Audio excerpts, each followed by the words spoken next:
Okay, hello everyone. So my name's Cindy Closser. I'm the dietitian at Tarentum, and I know everybody knows me, and I thought that it would be really great to bring you a cooking class, and Community Life agreed to let me put it on their YouTube and their Facebook page. So I hope everybody's doing well. So today I have something really easy that we're going to make, and it's a spinach and egg and spinach crustless quiche. And of course, eggs are a really inexpensive food, and they're great. They're what we call a complete protein. So an egg has all the amino acids that the body needs to build its cells and its muscles. Egg whites are extremely low calorie. Eggs are low calorie in this one egg, about 75 calories. If you just eat the egg whites, it's about 25 calories. And it's a wonderful source of protein. There's riboflavin, B12, wonderful nutrients in an egg. So let's get started. So what you're going to do is you're going to beat 3 eggs. So I'm going to crack them here, and don't laugh if I get any shells in the bowl. I'm not the best at cracking eggs. I don't know about you guys, but sometimes I've had catastrophes where the whole shell went into the bowl. So you're going to crack 3 eggs, okay? And you're going to whip those up. So I have a whipper here, and I'm really going to whip those up in the bowl. You guys can see what I'm doing here. So once you get those beat up, you're going to add, get that beat up a little bit more there. Hope everybody's doing well at home. And there's very few ingredients in this, so it's not like you need a huge grocery list.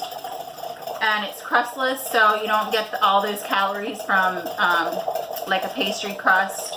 Okay, so that's whipped up, and what you're going to do is add a cup of milk.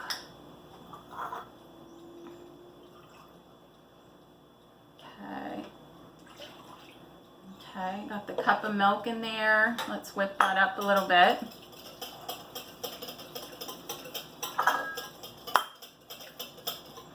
And then what you're going to do is, let me grab another cup. I just used that for the liquid and realized I got that wet, so I don't want to dip that in my flour bag.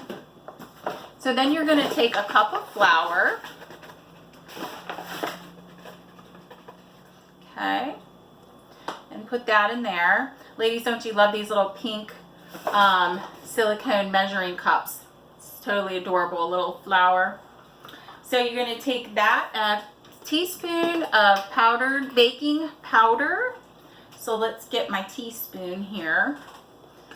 I just love these pink baking utensils. So we got a teaspoon of baking powder, okay?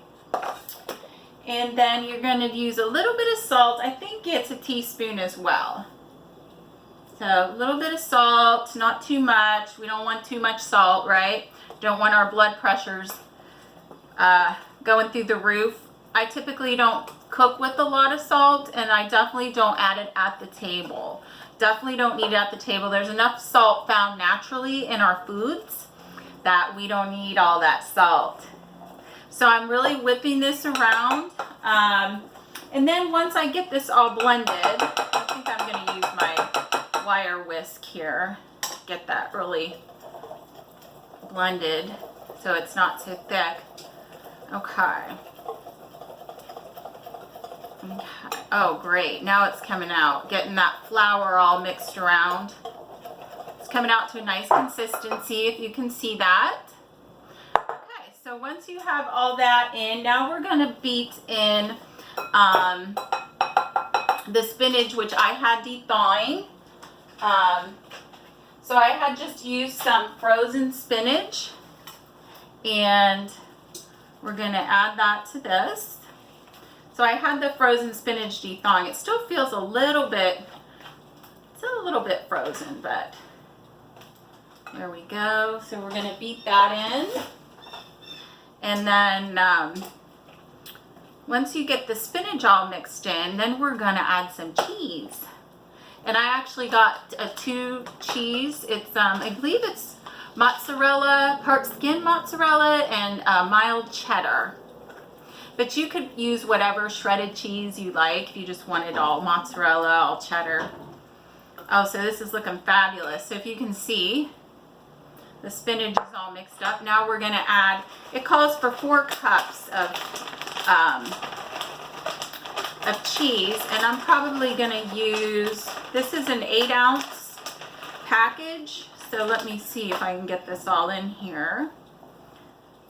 So far I've used about half the package.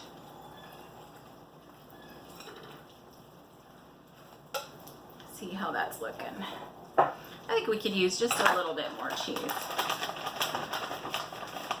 Kind of stick in there to the side. Okay, that's probably about 4 cups. So get that all mixed around.